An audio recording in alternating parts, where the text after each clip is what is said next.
Okay, today we're going to use numbers and we're going to make a rather complicated spreadsheet, but it's fun. And it's going to be called a compound growth spreadsheet.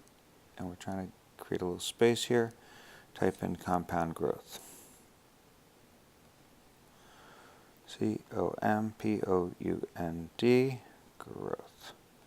And really what we're trying to find out is if you put money in the bank and then you put a little bit more every year, how much you're going to have at the end of a couple years. So let's start with your age. This is showing what's happening year by year. We'll put in initial investment text, I-N-I-T-I-A-L,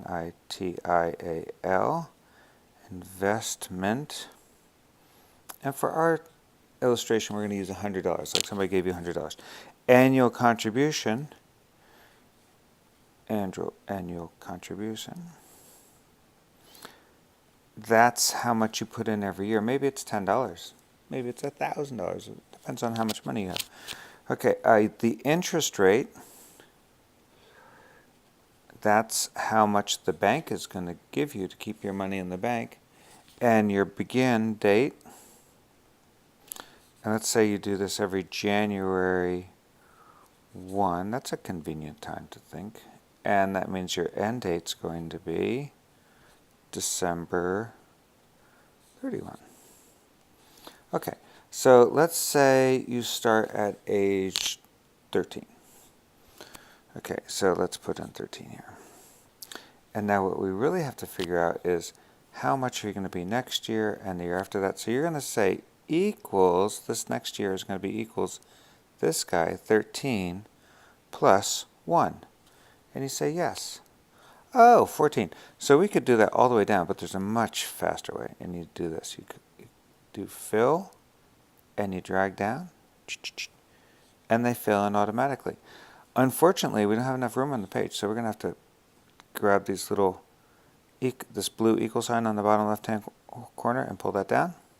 We're going to go up here and fill down again. Fill, because the formula's in there still. Look, the formula's right there. Watch this. That formula, it's A38 plus 1. It just went to the row above and said add 1 to that. Okay, that's only 48 years. You're going to have to work a long time. Sorry. Okay, so you got a lot of years of work at it. You thought you were doing a lot of work now. Okay, so this guy, fill down to 65. 2 more. 2. Fill. 64, 65. Okay, so that's how many years you'll be working. Look at that, all those working years. Well, to be honest, to be fair, you're probably going to be in school till there. Unless you go to graduate school, then you'll be in school till there. Okay, so suppose your initial investment, this is not looking like it's fitting in here, is it?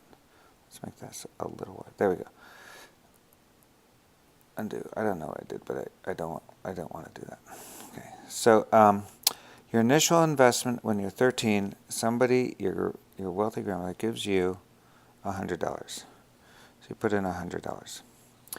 And your annual contribution, every year you put in $10 of your own. Okay, and the interest rate is 5%. Nice. That's a good bank account. Nowadays it's hard to find 5%. So on January 1st, you've actually put in $110. You know what? Let's not put that in as a number. Let's put it in as equals this guy plus this guy. That's what we put in. Those two put together. Your initial investment plus your annual contribution. And at the end of the year, you're going to have 5% interest on that. So you're going to have equals, how would we do this?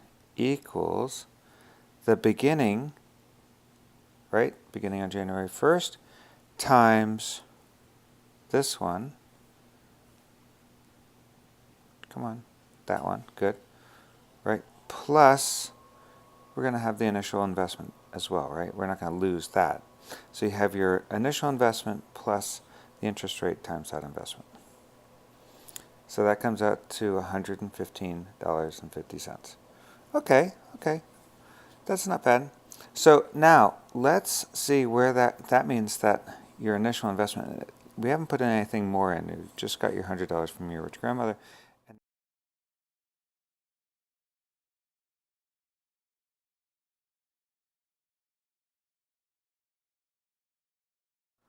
okay, and then the next day you're going to go to the bank and you're going to contribute $10, well, you're going to do that. You're planning to do that anyway. So let's do this. Let's just fill this down. Okay, and let's just assume that you're at a bank with a very steady interest rate. So for the next, I don't know, 75 years, the interest rate's not going to change. And let's just say you're feeling equally generous and you put $10 in. This doesn't have to be your account. This could be your goldfish account or something. Something for feeding your goldfish. Okay, so those don't change. Now, this amount here, beginning here, is going to be this, right? Equals, no, we could just do this. Equals this guy right here. Right? That's equaling that? Yes, it is. And this one here, we could copy that. Let's see what happens if we copy it. And paste it. Paste formulas. Nice. Look at that. So we don't even need this guy at all. So let's get rid of that. Okay?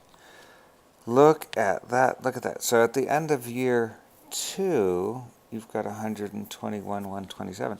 Now that doesn't seem like a lot because you put in 100 and you put in 20. So now you've only got $1.27 in profit. That's not a whole lot.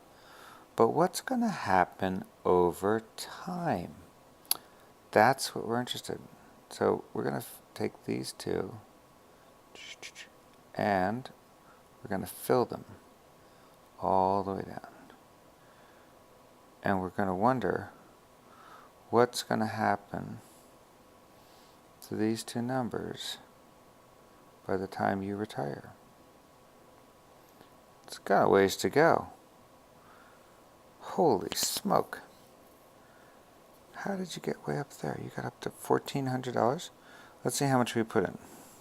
Here we put in, we know we put in 100, right? And here we put in the sum of that. So we put in 500. So we put in $630, and at the end of this we have $1,460. Did we do this right? I would have thought we'd have a little bit more. So